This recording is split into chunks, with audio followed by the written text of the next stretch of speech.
అండి నమస్తే. అందరూ ఎలా ఉన్నారు? బాగున్నారా?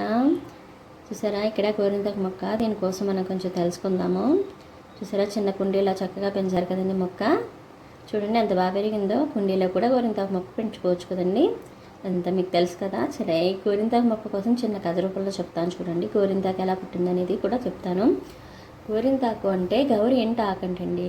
గౌరీదేవి పార్వతీదేవి ఇద్దరు ఒకరే కదండి. గౌరీదేవి తన చెలికత్తెలతో కలిపి వనంలో ఆడుకోవడానికి వెళ్తుందంట.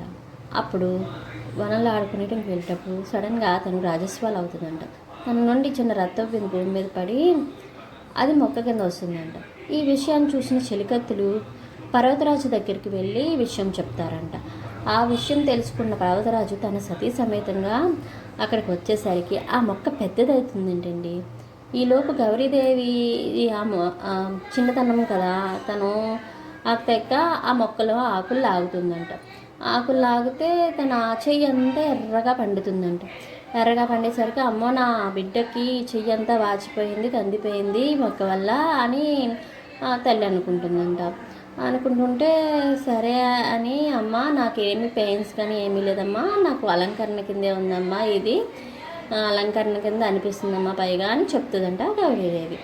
ఆ విషయం అన్న పర్వతరాజు ఏమంటాడు, ఈ మొక్క అడుగుతుందంట పర్వతరాజుని, నాకు గౌరీ మృగాంశతో పుట్టాను కదా నేను, నా వల్ల ప్రజలకి నా వల్ల ఉపయోగాలు ఏంటి అని అడుగుతుందంట. అప్పుడు పర్వతరాజు అంటారు, గౌరీ చేతికి అలంకరణగా ఇవ్వవు, నువ్వు అలంకరణ ప్రీతివి అని అంటాడంట. అలంకరణగా అది చేతులకి అలంకరణది గర్భస్థంలోంచి వచ్చావు కాబట్టి గర్భస్థ ప్రాబ్లాలు ఏంటి, గౌరీదేవి మృగాంశం నుంచి వచ్చావు కాబట్టి గర్భస్థ ప్రాబ్లాలు కూడా తీరుతాయి అని చెప్తారంట. చూసారు కదా గోరింటాకు ఎంత బాగా ఆరోగ్యం. సరే అండి, ఇలా గోరింటాకు మనం ఎవరైనా పెట్టుకున్నా మనకి ఆషాఢంలో వస్తుంది కదా, ఆషాఢం సంవత్సరానికి ఒకసారి వస్తుంది కదా, సంవత్సరానికి ఒకసారి కంపల్సరీ గోరింటాకు పెట్టుకుంటాం కదండి. అలాగే చిన్నగా కుంకుమకు కూడా ఒక డౌట్ వస్తుందంటండి. కుంకుమ నేను గోరింటాకు పెట్టుకుంటే నిదుటి కూడా ఎర్రగా పండేస్తుంది కదా, అప్పుడు నా అవసరం ఉంటుందా లేదా అని అనుకుంటుందంటే కుంకుమ.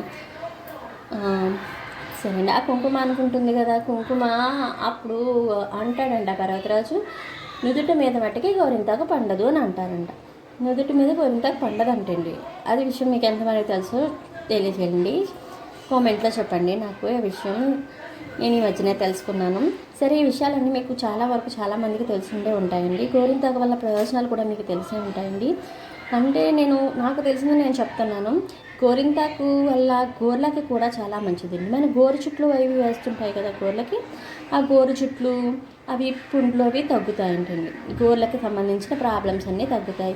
మన అరిచేతుల్లో ఉంటే మన వేడి పుడుతుంది కదా బండిలో, బాడీ హీట్ని కూడా తగ్గిస్తుందండి గోరింటాకు పెట్టుకోవడం వల్ల. అరిచేతిలోని గర్భస్థానానికి సంబంధించిన కణాలు ఉంటాయంటండి. అదే కణాలు ఉంటాయంట.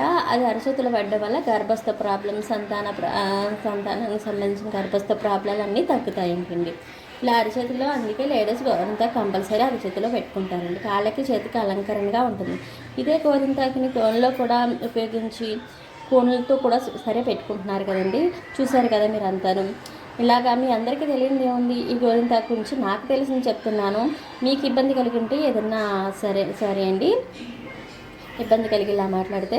ఇంకా గోరింటాకులోని నాకు తెలిసినగా గోరింటాకు ఎవరికి ఇష్టం లేకుండా ఉండదండి. ప్రతి ఒక్కరు ఇష్టపడతారు గోరింటాకుని. గోరింటాకుని ఇష్టపడే లేని వాళ్ళంటూ ఎవరూ లేరండి. గోరింటాకు వద్దు అని అనుకోకుండా గోరింటాకుని పెట్టుకోవడం మంచిదండి. ఒకవేళ ఈ గోరింటాకు గురించి తెలియని వాళ్ళు ఉంటే వాళ్ళకు కూడా ఈ వీడియో షేర్ చేయండి. షేర్ చేసి కొంచెం గోరింటాకు కోసం చెప్పండి. గోరింటాకు కోసం మీకు తెలిసిన విషయాలు వాళ్ళకి షేర్ చేయండి, వాళ్ళకి చెప్పండి. నాకు తెలిసిన విషయాలు నేను చెప్పాను, అలా గోరింటాకు ఎలా పుట్టిందో చెప్పాను. ఆషాఢ మాసంలో గోరింటాకు ఎందుకు పెట్టుకుంటారో చెప్పనండి. ఆషాఢ మాసంలో కొంచెం క్రిమికీటకాలు ఎక్కువయ్యి ఆరోగ్య ప్రాబ్లాలు అన్నీ వస్తాయి కదా. స్త్రీలేమో ఎక్కువగా వాటర్లో నది ఉండి హెల్త్ ప్రాబ్లమ్స్ వస్తాయి కదా. కంపల్సరీ ఆషాఢంలో గోరింటాకు అరిచేతికి పెట్టుకుంటారండి ఆడవాళ్ళు. ఆషాఢంలో ఒక సంవత్సరానికి ఒకసారి అలా ఆషాఢంలో కంపల్సరీ పెట్టుకోవాలని ఉంటుందండి రూల్. అది శాస్త్రం ప్రకారం గోరింటాకు అరిచేతిలో పెట్టుకుంటే మన అంటు రోగులు తెలియకుండా ఉంటాయని శాస్త్రాల ప్రకారం తెలియజేయడం ఏంటండి. సరే అండి, గోరింటాకు చూసారు ఎంత బాగా పండిందో మా పాపకి. సరే ఇలాగ అరచేతిలో గోరింటాకు పెట్టుకోవడం చాలా మంచిది. వీడియో నచ్చితే షేర్ చేయండి.